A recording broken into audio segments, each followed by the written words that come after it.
business leaders and surgeons and barristers. I see women who are going to win elections and science competitions and arts awards. Do not be afraid to fail. We can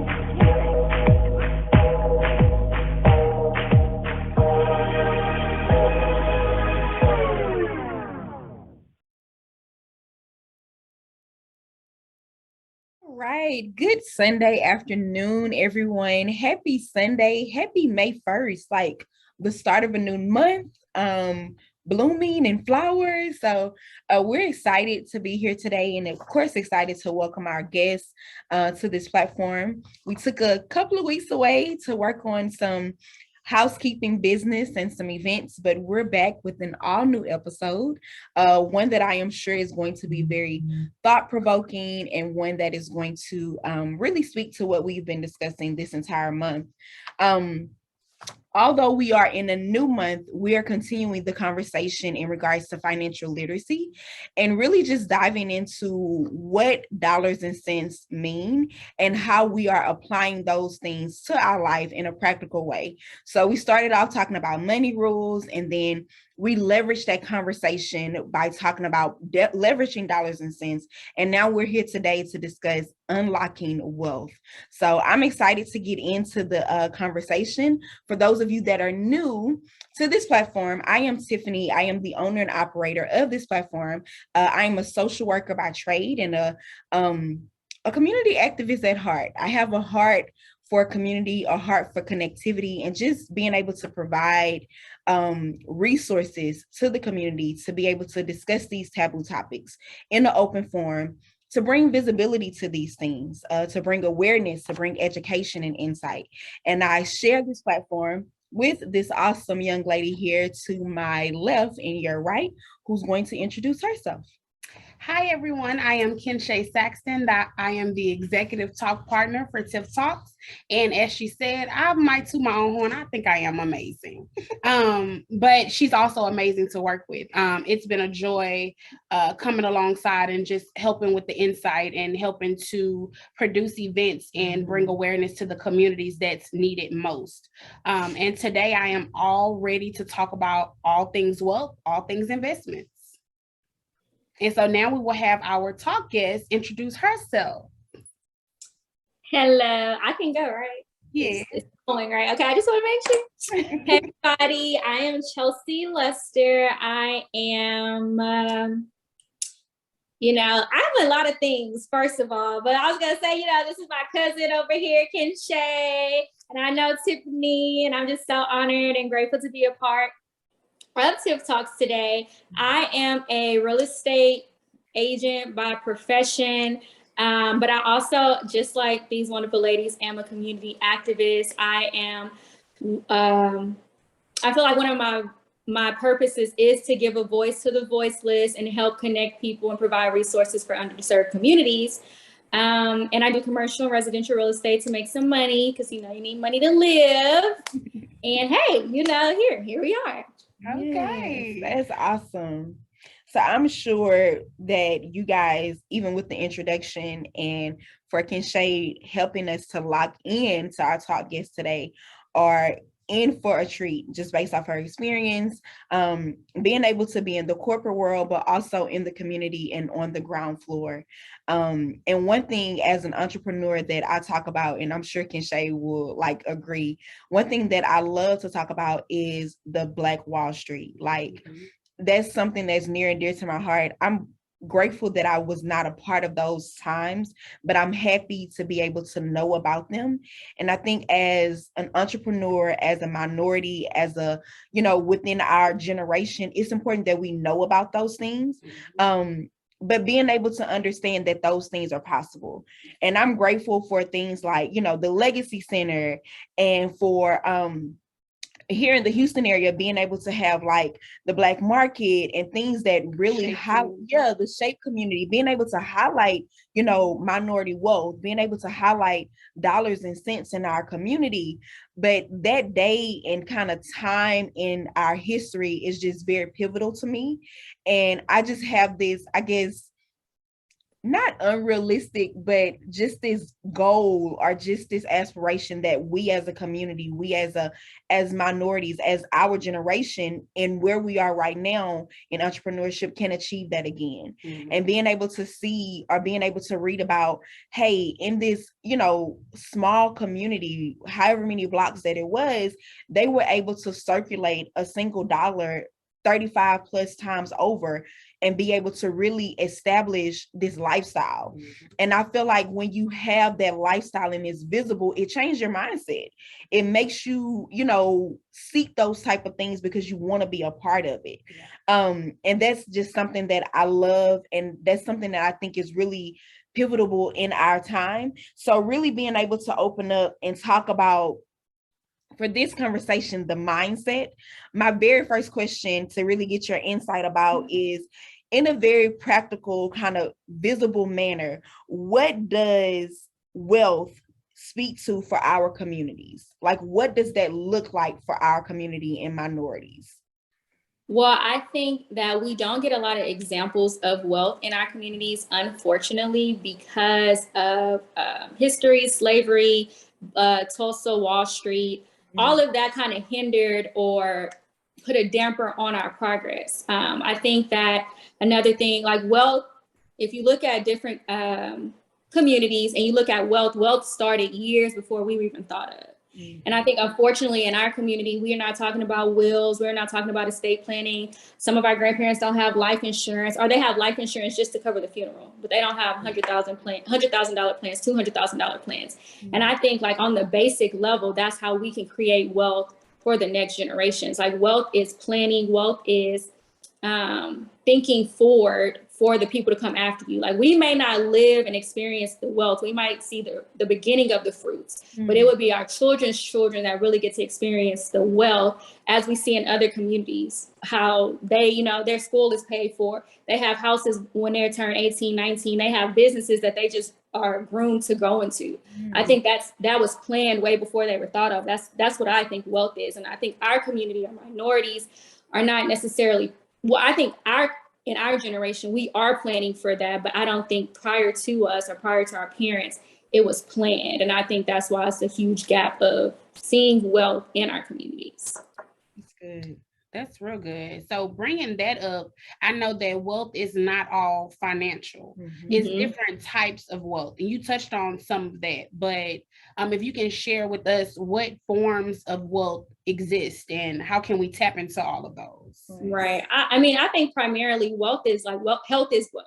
Okay. So are we healthy, and healthy in our mind, healthy in our bodies, healthy spiritually. Yeah. Because if we can't think straight, if we don't feel good, if we can't show up as our best self, we can't even plan or think about taking care of others or taking care of our children or our spouses or siblings financially, because we're not good. Like, if you got to go spend thousands of dollars at the doctor because you're not healthy, because you can't go walk or you can't choose, like, I'm eating Reese's right now.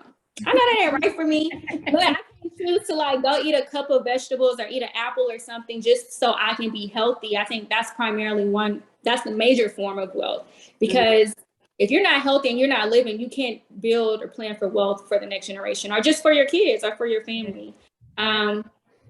Having assets like houses, buildings, life insurance plans, savings accounts are great, stocks, IRAs, 401ks, like just expanding beyond the dollar. Like, yeah, we get paid. You can make $600,000 and be broke. You're not wealthy.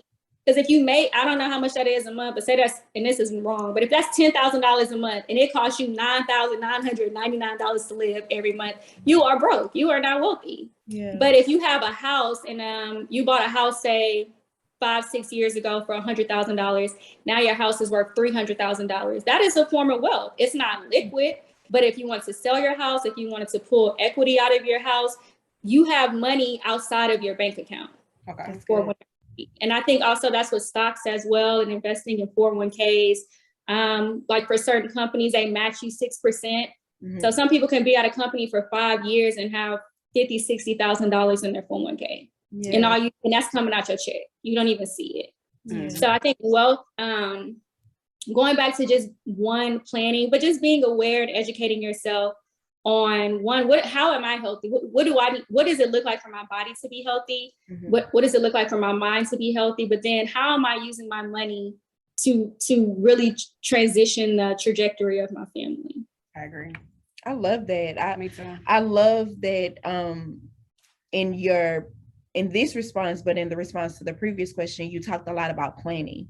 And I think a lot of times, and I can be guilty just the same, we may plan for the next day, or we may plan for the next month, or we may plan, I live my life in seasons, so I plan for the next quarter, but what are you planning for 3 years from now? Like, what are you planning for 5 years from now?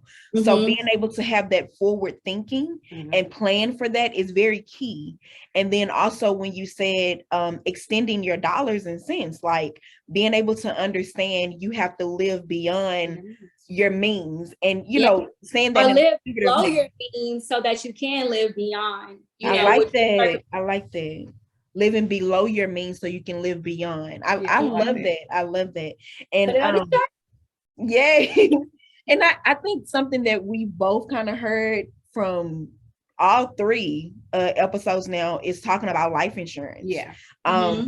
You know, a lot of people, I know my mom have, you know, life insurance to pay for her funeral, her services and stuff, but being able to have something else to pass along. Yeah. So those are good. A lot of people don't, you know, necessarily, like you say, think about that or plan for that. And I think a lot of things that we don't take into account either are investments. You know, being able to understand what investments look like, and being able to translate income into investments. And you kind of touched on this a little bit, but I'm curious to ask of you, for minority communities, how do we translate income into investments? I think one, you have to know your numbers. Like I can say, I know even with friends, and I'm only 28. So even some of my friends, like I've learned just being in real estate, you got to know your numbers to see how much you can afford when purchasing a property. And it's like, how much does it cost you to live? If you don't know that, you cannot translate your income into investing, because like investing is, say you get an insurance policy for yourself and it's $100,000 or $150,000. And at some point you can pull out cash and it only costs $20 a month. If you don't know how much it costs you to live, you're not going to know, oh, I can put $20, like I can just throw $20 a month and I don't have to see that. Or I think another thing, investing in relationship, investing in resources, investing in the community, sometimes yield a large return on your investment, because it's that, because you invested in that relationship, you get this opportunity that changed your life. But I think really it starts, the basic is knowing your numbers. How much does it cost you to live? How much is your mortgage? How much is your rent? How much is your car note? How much is this? And where can you cut dollars to invest in something else? Like, for example, I invest in Apple every month, like buy a stock of apples, maybe it was $130 when I started. But I need to know, how much does it cost for me to invest in Apple? I know I can throw $130 a month in that so that I can just gradually add to my portfolio. But another thing is you can invest in you can invest $50, you can invest $20 and gradually add till you get a full stock. But if you don't know how much it costs you to live, you're gonna be struggling trying to make more money when you can just be like, oh, I can cut off, I don't even use my cable, I can cut off cable and keep Netflix. That's $30, boom, that you can invest somewhere else. So I think it begins with like knowing how much are you earning, and then what do I want my investments, how do I want to transfer my income to investments? Like, what can I afford to do, and what do I want that to look like 5 years from now? That's good. So I think my next question, the benefits of investments. I can remember growing up, my grandmother the only form of investment she would save, because she raised 4 kids and then had to take care of an additional 4. So she would save to make sure that bills were taken care of and that she had something to pull from. That's where the rainy day fund come from. I can recall a time where she spoke on investments, but it wasn't investments into like the community. It was more so into the house of the Lord. Like my granny, I went back and found, absolutely. I forgot to get 10%. Yeah, I mean, absolutely. That's just a given. Like, that's automatic. So 10% went into the church, which you know how they have for the offerings afterwards, like the benevolent offering and stuff like that. So she said her investment to the community was the money that she's given to above and beyond her tithes was to invest into the community. But I think the lack of knowledge, period, that was not given as a child on just investments, like you said, Apple and things of that nature, we never know. So I think the lack of knowledge or the benefits of investments become it's about leveraging. And you said that earlier, like you have to be able to say, I don't need this cable bill. I can just save this because I know this is going to make me X, Y, and Z. I can go to her house and watch TV. Yeah, you can go. She didn't have cable, so I can't go to her house and watch TV. You can't go to my house. I don't got no cable, but I got somebody's login. You know, to get on people. About leveraging and making those relationships. Yes. And I think one definitely tithing. I would say my life changed tremendously from tithing, like consistently. And just having, I think in the beginning we talked about mindset. Like your mindset is the first battle that you have to get over. If you think you don't got it, you don't have it. But if you start shifting your mindset to an abundance and a growth mindset instead of a lack mindset, you're going to figure out how to get it, even if you don't got it. And I think tithing, the discipline is like, God, I trust you first with everything so that even if I don't have it, I'm about to give it because I trust you with my finances. And I think having that discipline, making that commitment declaration, like that's one main investment that can change your life. You know, that's the faith walk, faith talk, and all that fun stuff. So I think that, but I also think just relationships, like something as small as I need a Netflix account, and I help this babysit this girl's child all the time. Yeah, she not giving me her Netflix account. I'm saying, help me out, but it's just like keeping the baby. You know what I'm saying? But it's just doing things that you can do because you can. Like it don't cost you nothing. Like help people, even if you losing something on the back end, you always gonna get more. So that's one free way to invest. I'm finding a lot at this kind of season in my life in regards to provision, like you said, being able to trust God. So being able to say, you know, I don't know what it's going to look like. I don't know what it's going to be, but let me plan for the provision, if that makes sense. And, you know, I got to play devil's advocate. But it's because I had a conversation yesterday, matter of fact, with my father-in-law, and we started talking about church and talking about tithing and things like that. And he was like, for his own personal reasons that I won't share, he does not tithe. But he believes that his tithing as a result of his own is giving back to the community. So being able to invest in the community, like you said, invest in these relationships, invest in these, you know, different places, people and spaces beyond the church. That's how he gives of himself in the form of tithing, you know? And like you said, that brings about wealth, that brings about connection, that brings about relationships and community that will render, you know, rewards and income or investment on the long run. So that's good. That's good. I like that. Okay, so one of like the whoa moments that we had during our last episode talking about leveraging dollars and cents was this idea that something has to go wrong before it goes right. And for me, when I think about that, the wrong for me is always kind of tied to experience. You can have all the degrees in the world, you can have all the paperwork in the world, whatever and whatnot, but it's the experience that brings about more value. And with having that experience and value, I feel that a lot of times that is where people find their why. So you may have experienced some sort of hardship. You may have witnessed a loved one, a family member, you know, a parent, a guardian experience their hardship that caused you to have a why. So you'll be like, hey, I learned to invest because I seen my grandmother struggle and I didn't want her to struggle and I don't want to struggle like she did. Or for me, my pivotal moment in my life was truly having my daughter. Like when I had her, I grew up, and that may not be always the experience that other people have, but knowing that I'm not responsible for someone else's life, that put me in a space where, you know, I had to plan, like you said, I had to prepare. I had to, you know, I wasn't at a point where I was building wealth, but I knew that I wanted to make a life for her that better than I had, you know? So I'm always interested when we talk about wealth. We talk about investment.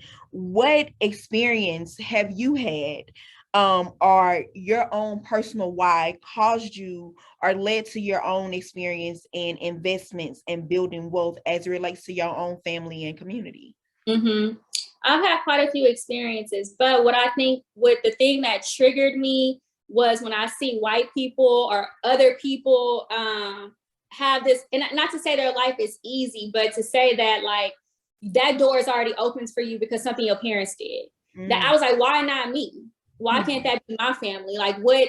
And then I worked for, when I first graduated college, I worked for a nonprofit. I was going into these rooms where people writing $100,000 checks, $20,000 checks. I'm like, baby, you know, how are y'all getting in this position to do these things? Because that's not something I'm seeing growing up. Like, I think my family was fine, but I think it was a lot of a lack mindset.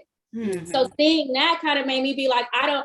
And then here's another thing, having faith. Like, I don't believe God wants his people to live in poverty. I think, you know, he's going to train us, discipline us, chastise us, all those wonderful things. But I don't think I should be like impoverished. But that's a mindset thing. So I think once I started to see the money and see people like give into passion projects and seeing like, just because he did this for her, she writing him a check. Like when I start seeing those things and then seeing how they attain that wealth through stocks, through like moving their money through different forms and funnels, like stocks, I mean, just leveraging houses, real estate, all those things. It made me think like, why not me? You know, it kind of clicked like, I don't see too many African Americans doing that, but I don't think that means that we can't do it. And it made me get hungry and interested in, well, what's the stock market? It's not something that we talked about growing up, but what is it? You know, and learning that and playing with it just to see. And I think as I started to hunger and expand my mind, that network of people started to surround me, and they look like me too, which is a cherry on top.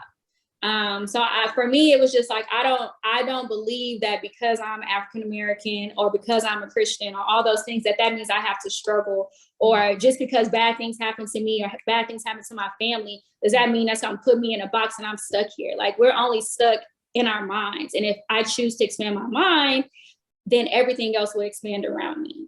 So it wasn't really, it was just the thing of like, girl, you part of a good family. I'm just saying, because Chelsea, she about to be writing down some $200,000 kits, you know. So no, and that's my goal. Like I'm like, I'm not like y'all. This is one of my lifelong goals. I want to be able, if I hear someone say I can't pay this or I can't pay that, I want to be able to write a check and say like, boom, here you go. Don't worry about it. I want to be able to own apartment complex. You know, these people like Greystar, they own apartment complexes. Why can't I own apartment complex? Yeah. Why can't I be like, oh, somebody don't got a house, baby, you can come stay. I got 3 units open. You know, why can't I do that? And that's my, like, I'm like, people doing this for real? Yeah. What? Baby, look. Yes.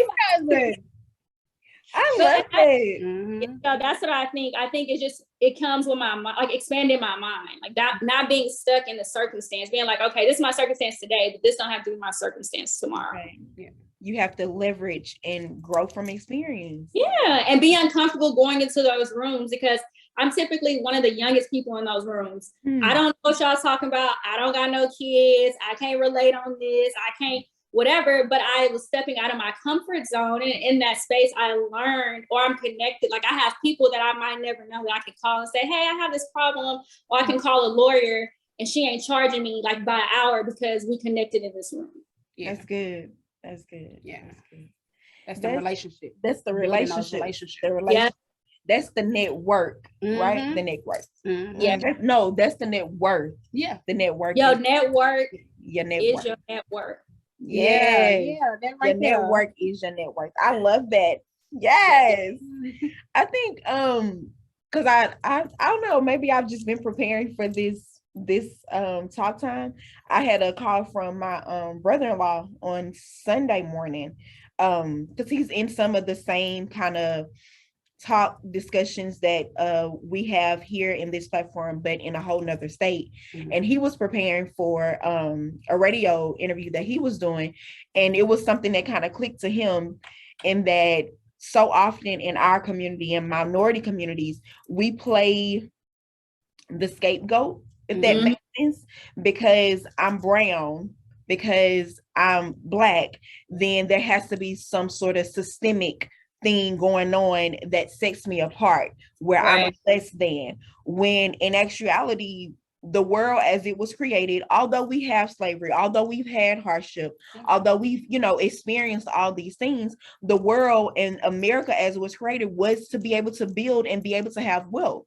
And I think personally, as a, African American, and even more so as a woman, those things and those experiences, like you said, just pushes me to drive myself harder, to want and to hunger more, like you said, for more, because I know that I can overcome it. And I think another thing is, like, they're giving grants for women-owned businesses, Black-owned businesses, this, and this.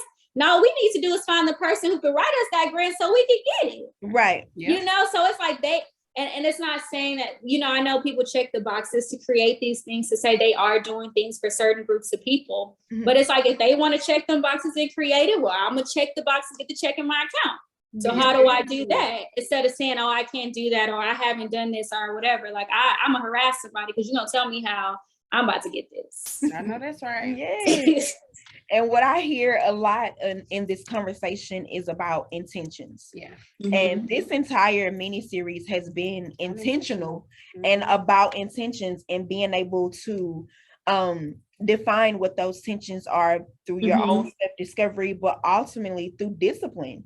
And being able to plan, being able to prepare, being able to invest, being able to build wealth, all comes from self-discipline, all comes from practicing it and being able to have that mindset to truly achieve it.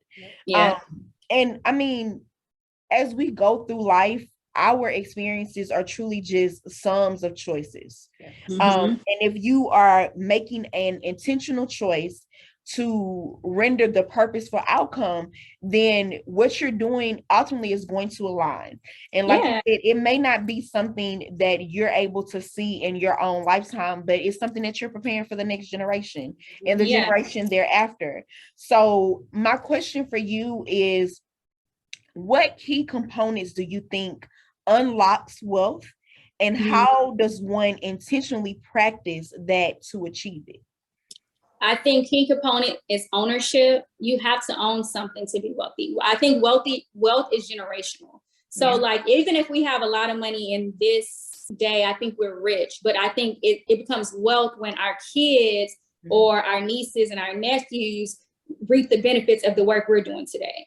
But I think they can't do that unless you own something. Like, I think everyone should own a property. It don't have to be the property you live in. It don't got to be your dream house, but like, owning a hard asset like a house or building. People get limited to, like, you got to own a house, but you can go buy a $300,000 building and have 3 people rent it out and make a little bit more money. But owning a property or owning a building, because the money that you're investing, you can get that back out. I'm all for renting and all that too, but it's just like, it is throwing money away. You can never throw money away when you're providing a place for you to stay. But just long term, if you're thinking about building wealth, and you own this building, by the time you die, it's paid off. Boom, that's somebody else's building. That's your family's building. That's your son's house. If something happens to somebody, here's a house that's paid off free and clear. You ain't got to worry about these interest rates. You ain't got to worry about none of that. So I think 1 is ownership. I think 2 is discipline. Know when to say no. You don't need to, like, you get a big check. I'm a victim of this. I get a big check, baby. I'm trying to go spend it somewhere. But it's a hard lesson that I had to learn to get out of that. But it's just like having discipline, saying no. Like, I got this big check and I told myself that I wanted to buy, like, one thing I want to buy a stock of Tesla. It's like $800, it might be $1,000. I don't watch it. But I'm like, dang, I got to get a check to do that. So it's like, instead of going, like, I'm going to go buy some drink, I'm going to have a really good time, treat everybody, woo, woo. But then that's $800 over, 2 weeks or so that could have been a stock. So just knowing, like, okay, discipline. I can say no to this for right now. And then when my Tesla start booming, I cash out a little bit, then I go do what I want to do. So ownership, discipline, saying no, and being intentional, having a plan. Like, if you only make X amount of dollars every 2 weeks, and it ain't no way to make no more money, one, maybe find a new job, find a side hustle, get some extra income coming in, and then cut some things out so that your money can make money in different ways. Like, I met this lady. She invests like she might give $5,000 to people who's building houses, and then they'll like flip that and double it, and she gets it back in 3 months. But it's just like, it don't all have to be in the stock market. It don't all have to be. It could be like someone needs help on a down payment. You get them $3,000 and you charge them interest, and then they give you $6,000 back or $4,000 back in 2 days. I mean, you can make money in so many different ways, but I think education too. Just learn about something new. Challenge yourself to learn something new every quarter, every month, every something on how to make money in different ways. So I would say ownership, discipline, education. And I said something else, but I can't remember. Those are good. I love those. I remember. I'm sorry. Okay. And then owning your business, get your legal entities and structures together, so that if something happens, everything that you work for don't fall to crap. You have a succession plan where somebody can step in, and your family and kids can still benefit from the wealth of the business. That's good. And we have had our own. We've never had like a legal run-in with the business, but from not so good experiences, it taught us the importance of being able to own the brand, and being able to have documents, and being able to hold people accountable for things in the event we experience those things. Our non-compete clause that we have, it came as a result of a not so good experience. And it was a very organic situation, something we weren't anticipating, that really kind of burnt us. And we was like, oh no, we're not gonna go through that again. We need to put protocol in place so that we don't have to relive that experience. And it's about standing on that. Because a lot of people test the non-compete clause, but we just stand on that. She's better at standing. And she is, and she's definitely the enforcer. Yes, that's why partnerships are essential though. You can't do everything. You can't be everything in the business. So you do, and I would say another thing with building wealth is teamwork. Like, we're better together. Definitely. You have to know who you can trust though. Like, you can't just bring anybody in, but like, you can't do it by yourself. Agreed. You can set the plan. You can, manage your money. You can only do so much by yourself. Like, if you only make X amount of dollars and ain't got nowhere to make no money, somebody gonna have to give you some money. And that's gonna take somebody else. So it's like, it's always gonna take somebody else to help take you to the next level. I love that. I agree. I love that. I like that. Okay. So to wrap up, I think Kenshay has the final question for this afternoon. So for the wrap up, we normally we would ask our guests what's their testament or their takeaway from this particular episode. Mine has been building wealth is generational. So health is not just financial, but it's also wealth is not just financial, but it's also your health. Because if you're not in a great state of mind, if your spirit is not right, it just won't work. So being intentional about these things and everything of that nature. So if you would share with us what your testament was for this particular episode. I think it starts with your mindset. I really believe mindset is at least half the battle. If you believe you can't do it, it's already not done. Like, you can't.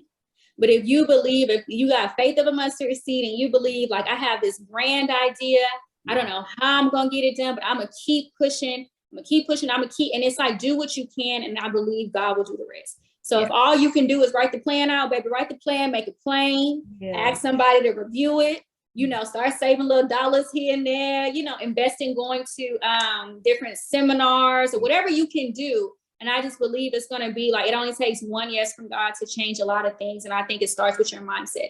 If you believe you can do it, if you can see it and feel it in your heart, see it with the vision beyond, all that fun stuff, like, it will get done. So I think mindset is just, if you believe it, it will work it out. But you do got to do the work. But half the work is your mind. And then the rest is your action. So I like that. That's good. What was your testament, girl? For me, I personally believe that wealth is individually defined by the individual. And like you said, it's not always something that you can deposit in the bank. Truly, our needs our wants, are endless. Like, you're going to always want something. You're going to always have a desire, but our needs are tangible. And for me, at this place in my life, having all these kids and being married, wealth is a need for me. Like, it's tangible. It's something that I desire and that I need to be able to pass down to my children. And I think that's why legacy is just so very important to me, because I know that what I invest in, the wealth that I leave, is going to live far beyond my body. So being able to have those things, I think, just as a generation, as a culture, if we have the information, like you said, if we apply it and get in that mindset that these things are, achievable, then we can do it. And it starts, here and now, having these conversations. A lot what we talked about may be new to some people, but for those that is not new to, being able to continue that conversation in an organic manner and being able to have this conversation with your friends, with your family, then I think that's what matters, And I think we've done, I would have to toot our horn. I think so. I think we did because we released our previous episode the day before Easter. And it happened very kind of strategically in a manner, I guess you can say, because we wanted to be able to like give people something to talk about. Like, if you watch on Saturday, then that's the easiest conversation that Sunday. Like, this is what I watched on YouTube yesterday, and this is how I'm applying it. So I hope that this series, and I believe it's really like impacted some people. And I appreciate you like giving us all the gems and being a part of it, because it's been an awesome conversation. It's definitely been a great conversation. And I will add, and I will challenge everyone watching and even us to like ensure that the people that we care about have wills despite their age, and estate planning and life insurance beyond $25,000-$30,000. But like for us, and we're young and we're healthy, we can go get $100,000-$200,000 plan at $16-$20, a month. And then when we have kids and stuff, that's already, it's not even a thing that if we get sick 5 years, if we get sick tomorrow, our plan is in place. And so I would challenge people to walk away with action items from this series. Like, oh, they talked about life insurance, let me do that. Or they talked about money and having a budget. Let me look and see how much does it cost for me to live. So I mean, like, don't just listen to us. Change your life, because these are seeds, baby. These are deposits. This is wealth deposits. I love that. Yes.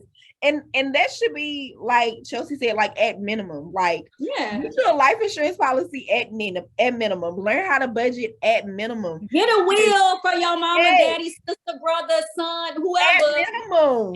If somebody own a house, y'all need a will. Okay. Yes. Somebody come out the woodworks and say that was my daddy. And she gonna take y'all house. And for what? Because that's y'all house. That's not fair. But y'all can plan and prepare while everyone's in their right mind and everyone is healthy, to move it around as needed. I love that. That's good. So I'm gonna let you talk. I'm gonna let you do the announcements, because that was good, and I know that's gonna come up, and I'm gonna be like, we should do that. So go ahead. Okay, so for the announcements, this is bittersweet. This is the last episode of this mini series. I think it has been very impactful for myself. Just the gems that I've been able to deposit have been very beneficial to me. And I pray that they're beneficial to those who have watched this series. And we ended on a high note. Because Chelsea dropped some gems. That's my cousin, y'all. Very educated. That's my cousin. That's gonna write the $200,000 check. I'm telling y'all, it is a goal for me. So 10 years from now, y'all gonna be like, I remember that girl from the podcast. I just thought her said she gonna donate. And if the cause is right and y'all have planned and prepared, I got a check waiting on y'all. Okay? Come give me no half. You don't do that. If everything gets together, baby, we got a check for you. So we have a game night coming up to sum up this mini series and to just drop gems and do the conversations that's not being had elsewhere. having organic conversations about money. So we gonna implement that into like a game night, have those come out. So Chelsea, I'm gonna be calling you to come out. So we'll have those come out that hopefully we can get the people that's actually participated in this series to actually be a part of this game night that we're gonna have. Like we're gonna have the Houston version of Monopoly. So, you got TSU on there. You have, it's very interesting. I've played it a couple times. It's really nice. We have different money games and some other games. We have life. Okay, what else? Of course, there'll be some card games as well. We're gonna do a couple of door prizes and giveaways. And I was just thinking, because Chelsea just said, and she like challenged us with the call to action, we should have someone to come out to be able to talk about wills. Okay. And we should be able to have someone to come out and talk about life insurance. And I think we have somebody. Yes, we do. So we're gonna add that because we want to make sure that those things are done at a minimum. Yes.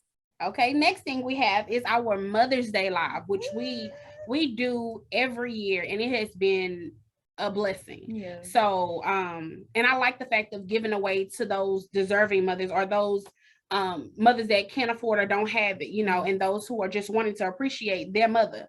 I can say that it hit different this year for me because of the loss of mine. So I believe in honoring your mother while she's here. And just giving her flowers while you still can. So for our Mother's Day Live, it's going to be May the 14th. We do not have the location, but we will drop that, when we do. It'll be a live though. And I think we talked about it being kind of similar to what we do for our anniversary. So it'll be a live feed for Shay and I, and our audience can join in and share their own kind of testaments and talk about their own, motherhood, and be able to give shout outs and stuff. And like Shay said, we do have some giveaways that are going to be really good that I'm excited about because she let me send some money. So yes, you want to tune in. We will give a location probably within the next week or so for those that want to join us. But of course, you can join the live feed just to be a part and participate as well. I agree, but we can't leave the fathers out. No. So Ken, our talk partner, Ken, which is Tiffany's husband, and the father of all these children. So he's going to be the head of that, and that is also coming up. And we'll drop the deets on that when available. But that is, we know Father's Day, y'all, is in June. It's in June. The fathers don't get enough credit. And I think here on this platform, we want to make sure that they feel involved or important. Because the father's job is just as important as the mother's job. So yeah, that'll be good. And then in the midst of all of this, we got another magazine coming. And I wanted to say that earlier, that our magazines are geared toward the entrepreneurs here in Houston, like giving them spotlight, giving them, whereas not saying that they didn't have the recognition and things like that, but we want to honor those and give them their flowers. And we want the community to be just as involved in those businesses and shop Black. And that's coming up. It's scheduled for release. We'll give that date as soon as we get it. She won't even let me get y'all the release date, y'all. You see, I'm telling you, she didn't force them. But it's important to uplift those in the community because their businesses are just as important as ours. And I believe that, and I want to let the community know about them. And I think that's something that we both enjoy, like extending our platform to share with other minority entrepreneurs, because it brings more visibility to their market, to their service. So that's something that we enjoy doing. And the release, of course, will also be in June. She looking at me because she's scared I'm gonna release today. I'm not gonna release today, but I will say that we are just about 50% set into place with our entrepreneurs. We have also booked again with Black Queen Media for our photography. So it's definitely going to be awesome. And this particular edition is going to be geared toward Legacy Elevated. So it's going to be a really good feature. Yes. And then my baby, Go Sisters. We had our first meetup. When I tell y'all we had a good time. And just by our opening, I think I was stuck in the open. I was stuck in that box and I couldn't get out. But it was really, really good. having just a group of women who become accountability partners because we don't have enough of them. So I think bringing the ladies together, and it's still open. We still have a few slides, but we want to keep it intimate so that everybody's free to share. And that is June the 4th. Details will be forthcoming. I will open registration on May the 4th. I will open it up, give you a month to join, and then I'm going to close it. So it's awesome. And then this last is Tiffany's baby, the minority mental health. Yes. So coming July, we will be celebrating our 3rd annual Minority Mental Health Symposium. And we are actively working on our panelists that will tackle not only the community side and the community healthcare side, but also clergy and finances, which are all things that are key in our minority communities. So we like to be able to talk about mental health from all of these different entities, because across the platform, those are things that are impactful to the minority community. And we want to make sure that we create a safe place to talk about those things. So those are the happenings that are going on. Although you won't see us in a structured form, we have so much going on that you guys, we encourage you to remain connected. We encourage you to follow us, of course, on Instagram at, here she go. They can't even see it. It's okay. Follow us on Instagram at JJAYKC Marketing. And then, of course, on our YouTube channel. Our YouTube channel is where all of the footage will be housed. So you can go back and watch your favorite episodes. You can extend and share with friends. And you can also become a part of that community as well. So we encourage you guys to remain connected. We want to definitely thank our guests for being a part of this amazing talk time and being a part of just being able to extend your experience and the wealth that you shared with us today. If you would please share your handles if you would like, so people can be a part of your service and connectivity as well. Yes. So please follow me on Facebook and Instagram, Real Estate Chelsea _ and if y'all really want to get to know me, my Instagram personal is Naomi Ruza. Whole story about who that is, no big deal. But that is me outside of real estate, and I have a good time both in real estate and in real life. So Awesome. And thank y'all for having me. This is awesome. Of course. And we look forward to maybe seeing you soon at the game night to be a part of and to extend this wealth in a very practical way to share with the community. So, outside of that, I think that is all that we have for today. We encourage you guys, as always, to remain connected and to keep talking. Have a good evening, everybody.